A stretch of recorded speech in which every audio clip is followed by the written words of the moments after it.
Capítulo 7. El peso del presente. El reencuentro en el café y la caminata nostálgica habían dejado a los 5 amigos con un sentimiento renovado de conexión, pero también con un peso inusual. Tras volver a sus respectivas vidas, cada uno comenzó a reflexionar sobre las realidades y desafíos que enfrentaban ahora como adultos, y sobre cómo sus decisiones los habían llevado hasta este punto. El vínculo con su pasado compartido les ofrecía consuelo, pero también planteaba nuevas preguntas sobre quiénes eran realmente y cómo debían afrontar el futuro. Almohadilla, almohadilla, almohadilla, Miguel, arte y angustia. Miguel regresó a su pequeño estudio en un barrio bohemio de la ciudad. El espacio, lleno de lienzos inacabados y bocetos apilados, era su refugio creativo, pero también un lugar donde la soledad lo acechaba constantemente. Las paredes estaban cubiertas de retratos que él había hecho de sus amigos durante la adolescencia, cada uno de ellos reflejando la evolución de sus vidas. Esa noche, Miguel se sentó frente a un lienzo en blanco. Había intentado capturar la esencia de la reunión en el café, pero se encontraba bloqueado.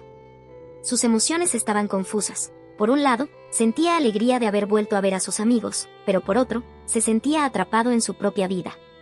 ¿Por qué no puedo simplemente pintar lo que siento?, se preguntó en voz alta, frustrado consigo mismo. Recordó las palabras de Sofía sobre el futuro, sobre cómo no tenían que tener todas las respuestas, y se dio cuenta de que había estado exigiéndose demasiado.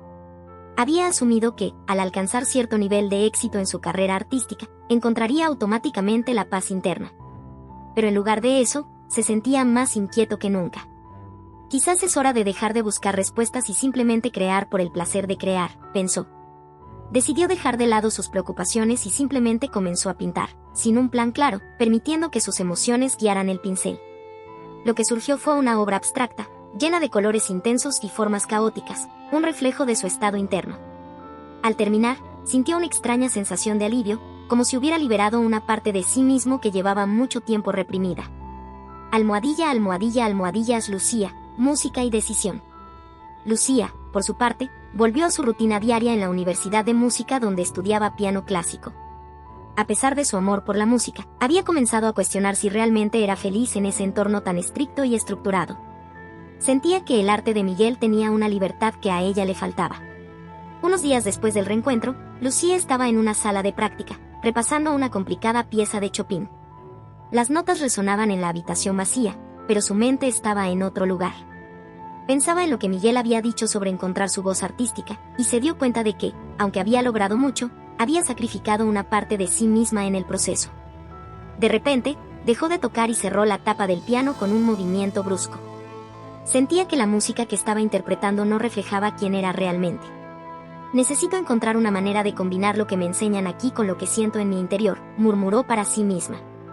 Esa misma noche, Lucía se dirigió a un pequeño bar de jazz en la ciudad, un lugar que siempre había querido visitar pero que nunca había tenido el valor de hacerlo.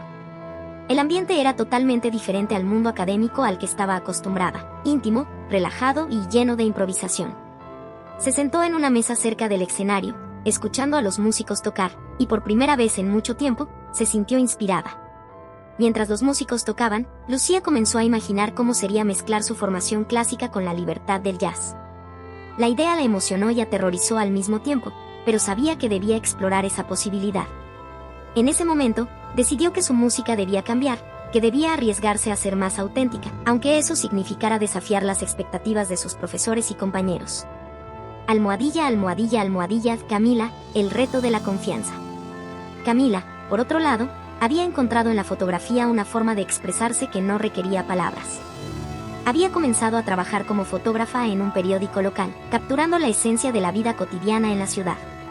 Sin embargo, a pesar de sus logros, sentía que aún le faltaba algo, una confianza en sí misma que la seguía eludiendo. El reencuentro con sus amigos la había hecho reflexionar sobre su papel en el grupo. Siempre había sido la más reservada, la que observaba más que hablaba, y se dio cuenta de que esa tendencia había persistido en su vida adulta. Aunque había encontrado una manera de comunicarse a través de sus fotografías, seguía sintiendo que no había logrado conectar completamente con el mundo que la rodeaba. Unos días después del reencuentro, Camila fue enviada a cubrir una manifestación en el centro de la ciudad. La protesta, contra una nueva ley laboral, estaba llena de energía y emociones. Mientras tomaba fotografías, se encontró en medio de una confrontación entre manifestantes y policías. En lugar de retroceder, como hubiera hecho en el pasado, decidió quedarse, capturando la intensidad del momento con su cámara.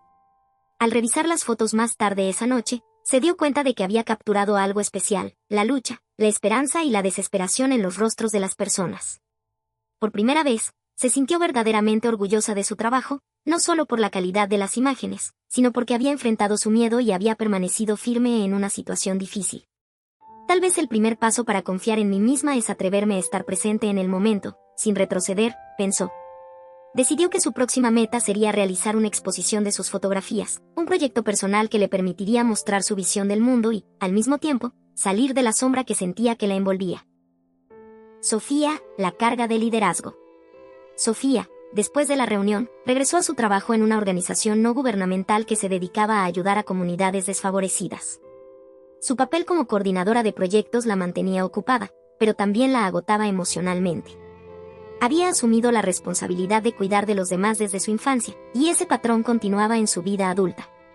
En las semanas posteriores al reencuentro, Sofía comenzó a sentir que el peso de sus responsabilidades era más de lo que podía soportar. Aunque amaba su trabajo, también sabía que se estaba descuidando a sí misma en el proceso. Un día, después de una larga jornada de reuniones y visitas a las comunidades, Sofía se sentó en su oficina, sola y agotada. Recordó las palabras de Javier en el café, sobre cómo no tenían que tener todas las respuestas, y comenzó a cuestionar si estaba manejando su vida de la mejor manera. Siempre he sentido que debía ser fuerte para todos los demás, pero tal vez es hora de que me cuide a mí misma también, reflexionó. Decidió tomarse unos días libres, algo que rara vez hacía, y viajar a un pequeño pueblo en la montaña, un lugar que había querido visitar desde hacía tiempo. Allí, en la tranquilidad de la naturaleza, Sofía comenzó a reconectar con partes de sí misma que había dejado de lado. Caminó por senderos solitarios, meditó junto a un lago y, poco a poco, sintió que sus fuerzas volvían. Al regresar a la ciudad, se comprometió a encontrar un equilibrio entre su trabajo y su bienestar personal. Sabía que, para ser realmente efectiva en su labor, necesitaba estar en paz consigo misma. Almohadilla, almohadilla, almohadilla, Javier, redefiniendo el liderazgo. Mientras tanto, Javier había comenzado a enfrentarse a un nuevo desafío en la escuela de liderazgo. Después del reencuentro, había notado que algo dentro de él estaba cambiando. Su experiencia en el orfanato lo había llevado a asumir un papel de protector, de líder natural, pero ahora se daba cuenta de que su concepto de liderazgo necesitaba evolucionar. Un día, durante una clase en la que discutían las cualidades de un buen líder, Javier levantó la mano y planteó una pregunta que había estado rondando su mente. ¿Es posible que el mejor líder no sea siempre el que toma las decisiones, sino el que sabe cuándo dejar que otros lo hagan? El profesor, sorprendido por la pregunta, le pidió que explicara su punto de vista. Siempre he creído que liderar significa estar al frente, tomar decisiones difíciles y proteger a los demás. Pero después de hablar con mis amigos, me di cuenta de que tal vez un buen líder es alguien que también sabe escuchar, que permite que otros asuman responsabilidades y crezcan. Quizás liderar es más sobre servir a los demás que sobre estar en control. La discusión que siguió en clase fue intensa y reveladora. Javier sintió que había tocado un nervio importante, no solo en él, sino también en sus compañeros. Decidió que en su próximo proyecto de liderazgo, trabajaría en desarrollar las habilidades de los demás, en lugar de centrarse en sí mismo. Almohadilla, almohadilla, almohadilla, el renacer de la amistad. A medida que cada uno de los amigos enfrentaba sus desafíos personales, comenzaron a comunicarse más. A menudo, se enviaban mensajes de texto, compartían ideas y reflexiones, e incluso organizaban videollamadas para mantenerse en contacto. Aunque estaban físicamente separados, se sentían más unidos que nunca. Un día, Sofía propuso que volvieran a reunirse, esta vez en un retiro de fin de semana en la montaña, el mismo lugar donde ella había encontrado paz. Todos estuvieron de acuerdo, emocionados por la idea de pasar tiempo juntos en un entorno tranquilo y natural.